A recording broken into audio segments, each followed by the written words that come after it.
Clip number 291۔ اس clip میں آپ سورہ انعام کی آیت نمبر 54 سے 56 تک کی تلاوت، ترجمہ اور تفسیر قرآن صراط الجنان سماعت فرمائیں گے۔ بسم اللہ الرحمن الرحیم۔ ترجمہ، اللہ کے نام سے شروع جو نہایت مہربان رحمت والا ہے۔ وَإِذَا جَاءَكَ الَّذِينَ يُؤْمِنُونَ بِآيَاتِنَا فَقُلْ سَلَامٌ عَلَيْكُمْ كَتَبَ رَبُّكُمْ عَلَى نَفْسِهِ الرَّحْمَةَ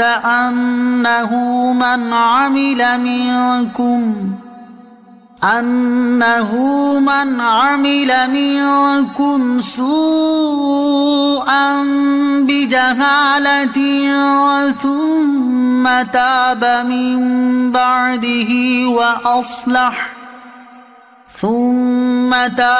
من بعده وأصلح فأنه غفور رحيم۔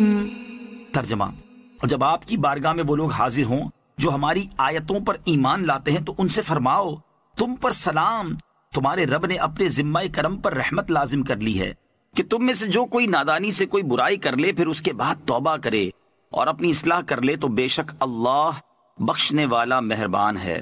وَإِذَا جَاءَكَ الَّذِينَ يُؤْمِنُونَ بِآيَاتِنَا، اور جب آپ کی بارگاہ میں وہ لوگ حاضر ہوں جو ہماری آیتوں پر ایمان لاتے ہیں، ارشاد فرمایا کہ اے پیارے حبیب صلی اللہ تعالیٰ علیہ وسلم، جب آپ کی بارگاہ میں وہ لوگ حاضر ہوں جو ہماری آیتوں پر ایمان لاتے ہیں تو آپ ان کی عزت افزائی کرتے ہوئے ان کے ساتھ سلام کی ابتدا فرمائیں اور انہیں یہ بشارت دیں کہ تمہارے رب عز و جل نے فضل و احسان کرتے ہوئے اپنے ذمہ کرم پر رحمت لازم کر لی ہے کہ تم میں سے جو کوئی نادانی سے کوئی برائی کر لے پھر اس کے بعد توبہ کرے اور اپنی اصلاح کر لے تو بے شک اللہ تعالیٰ اس کی گناہ بخشنے والا اور اس پر مہربانی فرمانے والا ہے۔ نیک مسلمانوں کا احترام کرنا چاہیے۔ اس سے معلوم ہوا کہ نیک مسلمانوں کا احترام اور ان کی تعظیم کرنی چاہیے اور ہر ایسی بات سے بچنا چاہیے جو ان کی ناراضی کا سبب بنے، کیونکہ انہیں ناراض کرنا اللہ تعالیٰ کی ناراضی کا سبب ہے۔ جیسا کہ حضرت عائذ بن عمر رضی اللہ تعالیٰ عنہ فرماتے ہیں، حضرت سلمان، حضرت صہیب اور حضرت بلال رضی اللہ تعالیٰ عنہ کے سامنے حضرت ابوبکر صدیق رضی اللہ تعالیٰ عنہ نے ان کے مزاج کے خلاف کوئی بات کہہ دی۔ پھر حضرت ابوبکر صدیق نے حضور اقدس صلی اللہ تعالیٰ علیہ وسلم کی بارگاہ میں حاضر ہو کر آپ کو اس کی خبر دی۔ آپ صلی اللہ تعالیٰ علیہ وسلم نے ارشاد فرمایا، اے ابو بکر رضی اللہ تعالیٰ عنہ، شاید تم نے انہیں ناراض کر دیا، اگر تم نے انہیں ناراض کر دیا تو اپنے رب عز و جل کو ناراض کر دیا۔ پھر حضرت ابو بکر رضی اللہ تعالیٰ عنہ ان کے پاس گئے اور کہا، اے میرے بھائیوں، میں نے تم کو ناراض کر دیا؟ انہوں نے کہا، نہیں اے بھائی، اللہ تعالیٰ آپ کی مغفرت فرمائے۔ وَكَذَلِكَ نُفَصِّلُ الْآيَاتِ وَلِتَسْتَبِينَ سَبِيلُ الْمُجْرِمِينَ۔ ترجمہ، اور اسی طرح ہم آیتوں کو مفصل بیان فرماتے ہیں اور اس لیے کہ مجرموں کا راستہ واضح ہو جائے۔ وَكَذَلِكَ نُفَصِّلُ الْآيَاتِ، اور اسی طرح ہم آیتوں کو مفصل بیان فرماتے ہیں، یعنی اے حبیب صلی اللہ تعالیٰ علیہ وسلم، جس طرح ہم نے آپ کے سامنے سورت میں اپنی وحدانیت کے دلائل تفصیل کے ساتھ بیان کیے ہیں، ہم اسی طرح اپنی حجتوں اور دلائل کو مفصل بیان فرماتے ہیں، اور ہم قرآن مجید میں اطاعت گزاروں، گناہ کے بعد توبہ کر لینے والوں کے اوصاف اور گناہ پر اڑے رہنے والوں کی صفات بیان کرتے ہیں تاکہ حق ظاہر ہو جائے اور اس پر عمل کیا جائے، اور اس لیے یہ چیزیں بیان کرتے ہیں کہ مجرموں کا راستہ اور ان کا طریقہ واضح ہو جائے تاکہ اس سے بچا جائے۔ اخروی کامیابی تک پہنچانے والے راستے پر چلنے کی ترغیب۔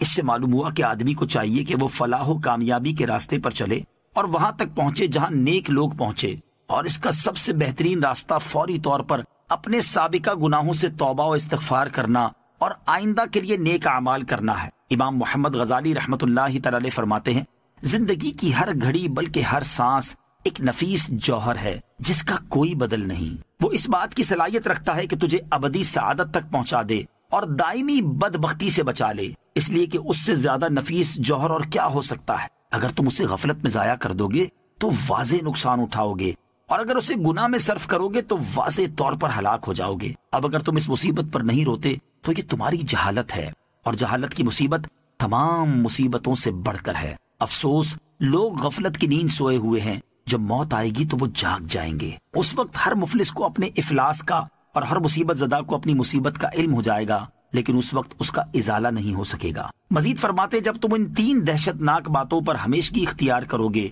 اور رات دن کے ہر حصے میں ان کی یاد تازہ کرتے رہو گے تو تمہیں گناہوں سے ضرور سچی اور خالص توبہ نصیب ہو جائے گی۔